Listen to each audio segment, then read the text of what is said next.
दोस्तों नमस्कार। चाणक्य कोचिंग सोनीपत के इस वीडियो में आपका स्वागत है। तो दोस्तों हमने इंडस वैली सिविलाइजेशन के लिए एक सीरीज़ शुरू की थी, तो उसकी मैं 3 वीडियो पहले ही डाल चुका हूं। तो आज इसकी ये चौथी वीडियो है। तो उस 3 वीडियो के अंदर हमने बहुत सारी चीज़ों को डिस्कस किया है। तो जो भी छात्री हमारे आज पहली बार हमारी वीडियो को देख रहे हैं तो प्लीज़ वो हमारी तीनों वीडियो को देख लें और हमारे चैनल को लाइक करें और सब्सक्राइब करें। तो प्यारे बच्चों आगे हम चलते हैं। आज हम जो डिस्कस करेंगे वो डिस्कस करेंगे इंडस वैली सिविलाइजेशन के अंदर लोग पूजा किसकी करते थे या उनका धर्म क्या था। तो हम कह सकते हैं कि इंडस वैली सिविलाइजेशन के अंदर लोग आस्तिक थे, नास्तिक नहीं थे, क्योंकि वो पूजा के अंदर विश्वास रखते थे। तो हम कह सकते हैं कि वो आस्तिक थे। उसके बाद नेक्स्ट जो चीज़ें ध्यान रखने की है, एग्ज़ाम के अंदर ये क्वेश्चन पूछा जाता है कि क्या इस दौरान मंदिर के अवशेष मिले हैं। तो ये आपने ध्यान रखना कि सिंधु घाटी सभ्यता के लोग पूजा तो करते थे लेकिन मंदिर के कहीं से भी अवशेष नहीं मिले हैं। अब पूजा किन की करते थे, तो पूजा के अंदर पशुओं की भी की जाती थी, पशु भी आते थे, पक्षी भी आते थे। जैसे आजकल हम भी बहुत सारे पशु पक्षियों इनकी पूजा करते हैं, तो उस दौरान भी ऐसे ही किया जाता था।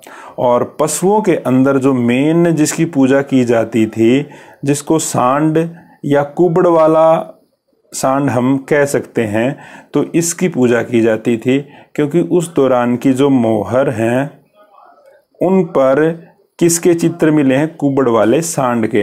तो इसलिए क्वेश्चन एसएससी के अंदर, एचएससी में, रेलवे में बहुत बार पूछा जा चुका है। तो हम ध्यान रखेंगे कुबड़ वाले सांड की। वो लोग गाय से की पूजा नहीं करते थे। अब एक क्वेश्चन और आता है कि सबसे ज़्यादा जो अवशेष मिले हैं वो किसके, मातृ देवी। मेजोरिटी में जाएं तो मातृ देवी की पूजा की जाती थी। तो अगर एग्जाम के अंदर क्वेश्चन आता है क्या सबसे ज़्यादा वो किसकी पूजा करते थे, मातृ देवी। और मातृ देवी किसके लिए प्रयोग किया गया है, या भूमि के लिए, प्रकृति के लिए, धरती के लिए। तो हड़प्पा जो स्थान है वहाँ से क्या है, एक चित्र मिला है। तो उसमें क्या दिखाया गया, एक महिला के गर्भ से कोई पौधा निकलता हुआ दिखाया गया है। तो इसका क्या अर्थ लगाया गया है कि जो धरती को सब चीज़ों की जननी माना गया है और वो उसी की पूजा करते थे। ये चीज़ आपने यहाँ से ध्यान में रखनी है। उसके बाद आज जैसे नाग देवता की भी पूजा की जाती थी और पेड़ों के अंदर पीपल के पेड़ की पूजा की जाती थी। ये चीज़ भी आपने ध्यान रखनी है। उसके बाद एक नया कंसेप्ट क्वेश्चन आता है, हम पढ़ते हैं कि वे पशुपति शिव की भी पूजा की जाती थी। इसकी जानकारी हमें कहाँ से मिलती है कि वे पशुपति शिव की पूजा की जाती थी। तो इसके बारे में बताऊंगा। मोहनजोदड़ो जो सबसे बड़ा नगर था, तो वहाँ से एक मोहर मिली है और उस मोहर पर क्या है, एक चित्र अंकित है। तो अभी मैं वो चित्र आपको दिखाता हूँ, फिर उसके बाद डिस्कस करेंगे।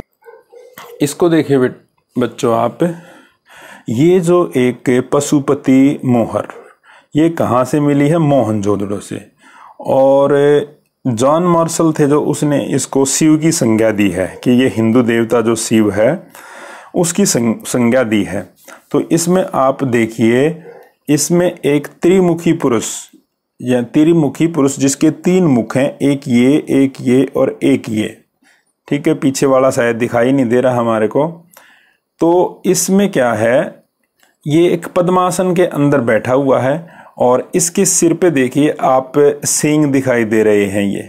ठीक है, और इसकी जो बाजू हैं इनके अंदर इसने चूड़ियाँ डाली हुई हैं यहाँ तक। ठीक है, और इसकी एक तरफ तो आपको हाथी और एक तरफ गेंडा दिखाई दे रहा है, हाथी और गेंडा। ठीक है, और इसके आप देखोगे नीचे जो है ये नीचे 2 हिरण, यहाँ पे 2 हिरण दिखाई दिए गए हैं। तो इसमें कुल जो जानवरों की संख्या 6 दिखाई है, जबकि कुल जानवर कितने, 5। हिरण को 2 बार दिखाया गया है। पैरों के नीचे मोर अंकित किया गया है।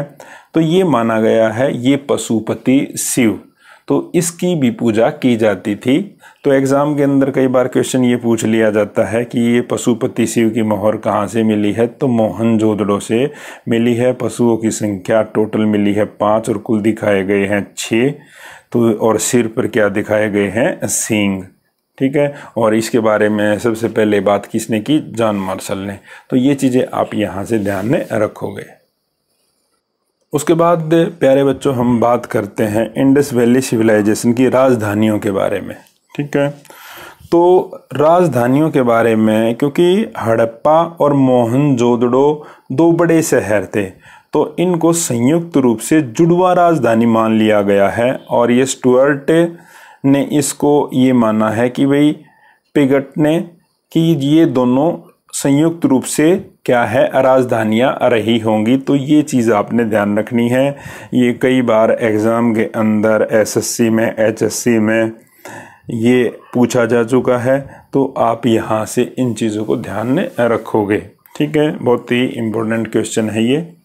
अब बात आती है कि इसके अलावा कुछ का मत क्या रहा है कि जो कालीबंगा है वो तीसरी राजधानी, कालीबंगा को जो नाम दिया है वो तीसरी राजधानी का, ये भी आपको ध्यान में अगर पूछ लिया जाए तो कालीबंगा को कौन सा नाम दिया है, तीसरी राजधानी का। उस दौरान मुद्रा कोई नहीं मिली है। मुद्रा जैसे आजकल हमारी मुद्रा रुपया है, तो उस तरह की मुद्रा कुछ नहीं मिली है। अब बात आती है कि वो लोग व्यापार कैसे करते थे, तो व्यापार किसके द्वारा किया जाता था, वस्तु विनिमय प्रणाली। वस्तु विनिमय प्रणाली, बार्टर सिस्टम। जैसे एक व्यक्ति ने गेहूं उगाया तो उससे किसी चीज़ की ज़रूरत है तो वो क्या करेगा, सामान लेने के बदले गेहूं दे देगा, और किसी व्यक्ति ने, दूसरे ने जो चीज़ उगाई है वो उसको दे देगा। तो इस तरह से आदान प्रदान कर लेते थे वस्तुओं का, मुद्रा का प्रचलन नहीं था। ठीक है, अब जैसे एक क्वेश्चन आता है, ये बहुत महत्वपूर्ण क्वेश्चन है कि उस दौरान जो मोहरें होती थी वो कौन से पत्थर से बनाई गई थी। ये एक सेल खड़ी पत्थर से बनाई जाती थी, ये ध्यान रखना, सेल खड़ी पत्थर से। ठीक है, मोहरे का क्या काम आता था, जैसे व्यापार करते थे वो लोग, व्यापार करते थे तो चीज़ों को जैसे एक स्थान से दूसरे स्थान पर भेजना था, तो उस दौरान क्या करते थे, चीज़ों को पैक करने के पश्चात उसको मिट्टी से उसके ऊपर लेप कर दिया जाता था और पत्थर की मोहरों से उस पर मोहर लगाई जाती थी। ठीक है, तो ये चीज़ आपने ध्यान रखनी है। एग्जाम के अंदर पूछा जाता है कि भाई वो कौन मोहर किससे बनी होती थी, वो सेल खड़ी पत्थर से बनी होती थी और इन पर पशु पक्षियों के चित्र छपे हुए होते थे मोहरों पर। ठीक है, उसके बाद ये व्यापार किसके साथ करते थे, तो ये करते थे मेसोपोटामिया के लोगों के साथ। मेसोपोटामिया की सभ्यता, इंडस वैली सिविलाइजेशन और जो मेसोपोटामिया है, इन दोनों को समकालीन माना गया है, या इसको हम इराक की सभ्यता भी कह सकते हैं। और ये कौन सी नदियों के किनारे पर बीच में थी, ये दजला व फरात, ये भी बहुत बार पूछा जाता है। तो इंडस वैली सिविलाइजेशन के लोग क्या करते थे, इनके साथ व्यापार करते थे। ठीक है, व्यापार कैसे होता था, व्यापार के 2 तरीके थे, एक तो जल मार्ग से, एक सतल मार्ग से। ये ध्यान रखना आपने, जल मार्ग से और सतल मार्ग से दोनों तरह से व्यापार होता था। ठीक है, जैसे सिंधु घाटी सभ्यता की जो लिपि है वो चित्रात्मक थी, तो इस दौरान की जो लिपि है वो अगर पूछ लिया जाए तो मेसोपोटामिया की जो लिपि है वो कीलनुमा, और इसके लिए जो चिन्हों का प्रयोग किया गया है वो 900 चिन्हों का प्रयोग किया गया है। ठीक है, एक चीज और ध्यान रखना है, इनमें समानताएं क्या क्या थी, ये चीज आप ध्यान रखोगे। यदि आपसे पूछ लिया जाए इंडस वैली सिविलाइजेशन और मेसोपोटामिया में समानताएं क्या थी, तो एक तो चीज आपने ये ध्यान रखना है कि दोनों नगरीय सभ्यता थी, यानी दोनों कैसी थी, नगरीय। दूसरी चीज आप क्या ध्यान रखोगे, यहाँ से दूसरी चीज ध्यान रखने की है कि दोनों के अंदर जो मकान बनाए जाते थे वो कच्ची तथा पक्की ईंटों के, कच्ची व पक्की दोनों सभ्यताओं के अंदर कच्ची व पक्की ईंटों के मकान बनाए जाते थे। ठीक है, और दोनों को लिपि का ज्ञान था, इनकी लिपि चित्रात्मक थी और इनकी लिपि कीलनुमा। ठीक है, लिपि का भी ज्ञान था दोनों को। और तीसरी की बात क्या है कि दोनों ये किसका प्रयोग करते थे उस दौरान? धातु का प्रयोग किया जाता था, कांसे और तांबा। दोनों सभ्यताओं के अंदर जो धातु प्रयोग होती थी, कांसा व तांबा। ठीक है, अब असमानताओं के बारे में बात करें तो असमानताएं क्या थी? अब यहाँ से देखिए, यहाँ पे तो जो चिन्ह मिले हैं वो 900 के करीब हैं, लेकिन सिंधु घाटी के अंदर कितने चिन्ह थे? सिंधु घाटी में लगभग 400 के करीब। ठीक है, और एक चीज़ और ध्यान रखना, हम ये कहते हैं कि मैंने आपको बताया था सिंधु घाटी सभ्यता के अंदर मंदिरों का अस्तित्व नहीं था, लेकिन मेसोपोटामिया के अंदर मंदिरों का अस्तित्व था, मंदिरों में पूजा की जाती थी। ठीक है, तो ये चीज आपने ध्यान रखनी है। प्यारे बच्चों, ये चिन्ह जो मैं दिखाई दे रहा है आपके सामने, ये स्वास्तिक चिन्ह है। और स्वास्तिक जो चिन्ह है उसके जो आज का हिंदू धर्म है, अपना हिंदू धर्म है, उसके अंदर बहुत ही पवित्र और मांगलिक चिन्ह माना जाता है। ठीक है, तो ये जो चिन्ह है, स्वास्तिक का चिन्ह है, ये मोहनजोदड़ो, ये ध्यान रखना, मोहनजोदड़ो के अंदर जो मोहरें मिली हैं, तो मोहनजोदड़ो की मोहरों पर ये चिन्ह हमारे को मिला है। तो ये एग्जाम में पूछ लिया जाता है कि ये स्वास्तिक का चिन्ह कहाँ से मिला है? मोहनजोदड़ो की मोहरों से, ये ध्यान रख लेना। और इसको किसका प्रतीक माना गया है? तो इसको सूर्य की पूजा का प्रतीक माना जाता है। ठीक है, तो ये चीज़ आप ध्यान रखोगे। उसके बाद हम बात करें, क्या उस दौरान ने लोगों को चांदी की जानकारी थी? तो उस दौरान जो धातु प्रयोग होती थी वो सबसे ज़्यादा कांसे का प्रयोग होता था, लेकिन चांदी के बारे में भी वो लोग ज्ञान रखते थे। चांदी से आभूषण भी बनाए जाते थे और बर्तन भी बनाए जाते थे। तो चांदी की जानकारी, तो चांदी कहाँ से ले आती थी? एक तो राजस्थान से। ठीक है, राजस्थान के अंदर जो जगह जैसे जावर और अजमेर,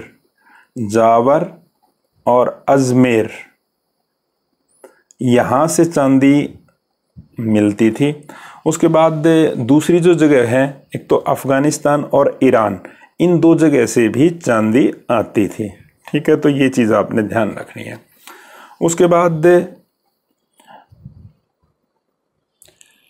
शवों के संस्कार की बात करें तो हम, यानी मृत्यु के पश्चात शरीर के साथ क्या किया जाता था? ठीक है, तो 3 तरह के चीज़ें सामने आई हैं। ये चीज़ ध्यान रखनी है कि वे 3 चीज़ें 3 तरह से, पहला क्या है? पूर्ण समाधिकरण, यानी जैसे ही मृत्यु हुई उसको क्या करते थे? समाधि के अंदर जैसे ही मृत्यु हुई उसको फिर दबा दिया जाता था, यानी उसकी समाधि बना दी जाती थी। दूसरा क्या था? आंशिक समाधिकरण। ये ध्यान रखना, इसमें क्या करते थे? यानी पहले क्या थे? मृत शरीर को, पशु व पक्षियों को खाने के लिए छोड़ दिया जाता था। जैसे आजकल पारसी लोग करते हैं, पशु व पक्षियों को खाने के लिए शरीर को छोड़ दिया जाता था और उसके बाद बचे हुए भाग को दबा दिया जाता था। दूसरा तरीका ये था। और तीसरा क्या था? दाह संस्कार। यहाँ पर दबाया नहीं जाता था, यहाँ पर यानी शव को जला दिया जाता था और जो उसके बाद जलाने के पश्चात जो राख बचती थी उसको जमीन के अंदर दबा दिया जाता था। तो ये चीज़ आपने ध्यान रखनी है, सबों के साथ क्या किया जाता था। अब कई बार क्या होता था, जैसे कब्र के अंदर मनुष्य के साथ जानवरों के भी अवशेष मिले हैं। जैसे ये ध्यान रखना, रोपड़ है पंजाब के अंदर, रोपड़ की कब्र से मनुष्य के साथ कुत्ता भी दबाया गया था तो उसके भी अवशेष मिले हैं। तो ये चीज़ आप ध्यान रखोगे, दबाया गया। ठीक है। तो उसके बाद हम बात करते हैं एक शहर धोलावीरा की। ठीक है। धोलावीरा, धोलावीरा ये गुजरात के अंदर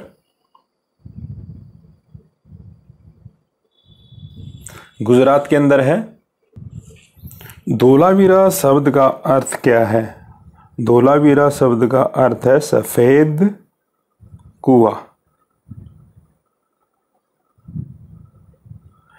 अब इसकी खोज किसने की थी? इसकी खोज जगत जोशी ने 1967-68, तो इसमें इसकी खोज की गई थी, लेकिन इसको का उत्खनन कार्य किया वो रविंद्र बिष्ट के द्वारा 1990-91। ठीक है, ये चीज़ आपने ध्यान रखनी है। अब एक चीज़ और आप ध्यान रखोगे यहाँ से कि भाई इसके चारों तरफ ये शहर हम बात पहले कर चुके हैं कि धोलावीरा 3 हिस्सों के अंदर बटा हुआ था। ये मैंने लास्ट वीडियो के अंदर बताया था, 3 भागों के अंदर बटा हुआ था ये। ठीक है, तो ये क्या था कि भाई इस शहर के चारों तरफ दीवार बनाई गई थी, और ये दीवार किस तरह के लिए बनाई गई थी? सुनामी से बचने के लिए। ये क्वेश्चन पूछा जाता है, नया क्वेश्चन है ये कि भाई क्या उस समय के लोगों को सुनामी के बारे में जानकारी थी? तो हम कह सकते हैं उस समय के लोगों को सुनामी के बारे में जानकारी थी, और धोलावीरा शहर के चारों तरफ इस तरह से दीवार बनाई गई थी। ठीक है, उसके बाद समाज की बात करें हम, समाज कैसा था? तो समाज को मात्रात्मक माना गया है।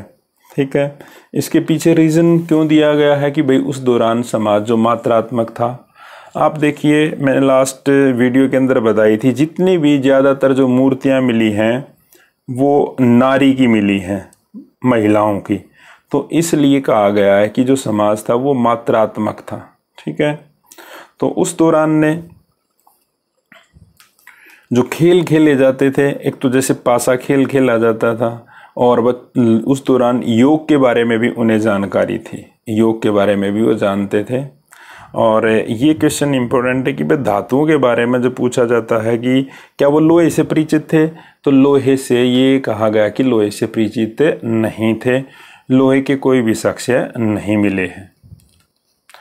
चावल के बारे में प्रथम साक्ष्य कहाँ से मिले? लोथल से, यानी प्रथम साक्ष्य कहाँ से मिले? लोथल से। ठीक है, और लोथल व रंगपुर से ही धान के भूसे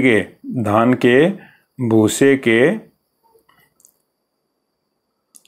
अवशेष, धान के भूसे के अवशेष कहाँ से मिले हैं? ये लोथल से ही मिले हैं। अब एक क्वेश्चन ये पूछा जाता है कि भाई जो नवीनतम स्थल कौन से हैं? तो आप दोस्तों, सिंधु घाटी सभ्यता के बहुत सारे स्थलों को खोजा जा चुका है। ठीक है, लेकिन पिछले 2 या 3 सालों के अंदर कुछ नए स्थल भी सामने आए हैं, तो एग्जामिनर है इनके बारे में आपसे पूछ सकता है। तो ये जैसे यहाँ पर 7-8 के बारे में बताया गया, जैसे समचाना है, समचाना हरियाणा के अंदर है 2017 के अंदर, कुणाल हरियाणा के अंदर 2017 में, बालाथल ये भी राजस्थान के अंदर 2017 में। तो ये 3 जगह हैं जिनकी खुदाई 2017 के अंदर की गई। उसके बाद 16 के अंदर बेजलका गुजरात के अंदर, ये पूछ लिया जाता है कि बेजलका कहाँ पे है? ये गुजरात के अंदर है। बोताड़ ये भी गुजरात के अंदर है। बिजनौर राजस्थान के अंदर है। हुल्लास मेरठ के अंदर है। तो प्यारे बच्चों, ये वो नए स्थल हैं जो पिछले 5, 7, 10 सालों के अंदर खोजे गए हैं, और आज़ादी के बाद जो सबसे ज़्यादा स्थल खोजे गए हैं वो अपने गुजरात के अंदर खोजे गए। ये क्वेश्चन कई बार पूछा जाता है। तो अब हम बात करते हैं कि सिंधु घाटी सभ्यता के अंदर जो बर्तन मिले हैं वो कैसे? मृदभांड यानी मिट्टी के बर्तन। उस दौरान जो बर्तन ज़्यादा मात्रा में प्रयोग किए जाते थे वो मिट्टी के बने हुए बर्तनों का प्रयोग किया जाता था। आप मर्द भांडों का यदि रंग देखें तो वो कैसा है? लाल और गुलाबी 2 कलर के ये मिले हैं। ठीक है, उसके बाद जैसे अलंकरण, क्या था, जैसे आजकल भी आप मिट्टी के बर्तन आपने देखे होंगे तो उस पर डिजाइन करने के लिए काले रंग से कुछ डिजाइन बना दिया जाता है, तो उस दौरान भी काले रंग से क्या है इन पर डिजाइन बनाया जाता था। ये क्वेश्चन आपको, ये पॉइंट आपको ध्यान रखना है, क्योंकि लोथल है जो एक गुजरात के अंदर एक बंदरगाह है, तो वहां से मिट्टी के बर्तन पर एक चित्र मिला है जिसके अंदर क्या है, मुंह में मछली पकड़े हुए एक चिड़िया, यानी एक चिड़िया है वो पेड़ पर बैठी और मुंह के अंदर क्या उसने मछली को पकड़ा हुआ है, और नीचे क्या है एक लोमड़ी, नीचे एक लोमड़ी है। तो इस तरह का चित्र उस दौरान के बर्तनों पर बनाया गया है। ये जो चीज है वो चित्र हमारे को पंचतंत्र विष्णु शर्मा द्वारा लिखी गई कहानियों की किताब, उसके अंदर लोमड़ी और कौवे की कहानी है, तो उसकी याद दिलाता है। तो आपने ये पॉइंट यहाँ से ध्यान रखना, यही पॉइंट एग्जाम के अंदर पूछा जाता है। प्यारे बच्चों, अब हम बात करते हैं कि हजारों साल पहले जो इतनी विकसित सभ्यता थी वो कैसे खत्म हुई। तो इसके बारे में जितने भी इतिहासकार हैं जिन्होंने सिंधु घाटी सभ्यता के बारे में अध्ययन किया है या खोज कार्य किए हैं, उनका एक मत निकल के सामने नहीं आया है, और अलग अलग स्थानों के विनाश के उन्होंने अलग अलग कारण बताए हैं। जैसे इसमें ज़्यादातर किसी ने तो ये बताया कि भाई सिंधु घाटी सभ्यता बाढ़ आने के कारण ख़त्म हुई, किसी ने बताया महामारी फैल गई, किसी ने बताया कि आर्य आए उन्होंने यहाँ पर आक्रमण किया, ठीक है, और किसी ने बताया कि कहीं पर आग लग गई जिसके कारण सिंधु घाटी सभ्यता ख़त्म हो गई। तो इस तरह सिंधु घाटी सभ्यता के खात्मे के बारे में हम कोई एक निश्चित नहीं कह सकते कि किस कारण से वो सिंधु घाटी सभ्यता का पतन हुआ या खात्मा हुआ। तो ये जैसे कुछ इतिहासकार हैं उनके नाम दिए गए हैं, और कई बार क्वेश्चन पूछ लिया जाता है आर्यों के आक्रमण के बारे में राय किसने रखी है, व्हीलर ने, गार्डन ने और मैके ने। तो ये इस तरह से पूछा जाएगा आपसे। या फिर ये कि भाई जैसे मोहनजोदड़ो है वो बाढ़ के कारण नष्ट हुआ, ये किसने बताया है, जॉन मार्शल ने। और चनहुदड़ो के बारे में किसने बताया है, मैके ने, कि भाई ये बाढ़ के कारण नष्ट हुआ। लोथल के बारे में बताया है SR राव ने। तो इस तरह से क्या है, सिंधु घाटी सभ्यता के बारे में अलग अलग व्यक्तियों ने अपने अलग अलग मत दिए हैं। तो जितने भी, जैसे ये आप देखोगे फेयर ने बताया कि वनों का कटाव संसाधनों की कमी के कारण ये नष्ट हुई। उसके बाद मार्टिन व्हीलर ने बताया कि हड़प्पा सभ्यता का आकस्मिक अंत था। तो मार्टिन व्हीलर ने बताया कि ये हड़प्पा सभ्यता का आधार विदेशी था, ठीक है। तो ये इस तरह से किसी ने बताया, जॉन मार्शल ने बताया कि भाई भूकंप के कारण ये सभ्यता नष्ट हो गई। तो इसके बारे में हम कोई निश्चित भी नहीं कह सकते, और एग्ज़ाम के अंदर यहाँ से क्वेश्चन कम ही पूछा जाता है। तो प्यारे बच्चों, मैंने आपके सामने इससे संबंधित 3 वीडियो और डाली थी, और आज एक ये चौथी वीडियो ये है। मैंने तकरीबन जितने भी महत्वपूर्ण पॉइंट थे इस सभ्यता के उन सभी को डिस्कस किया है।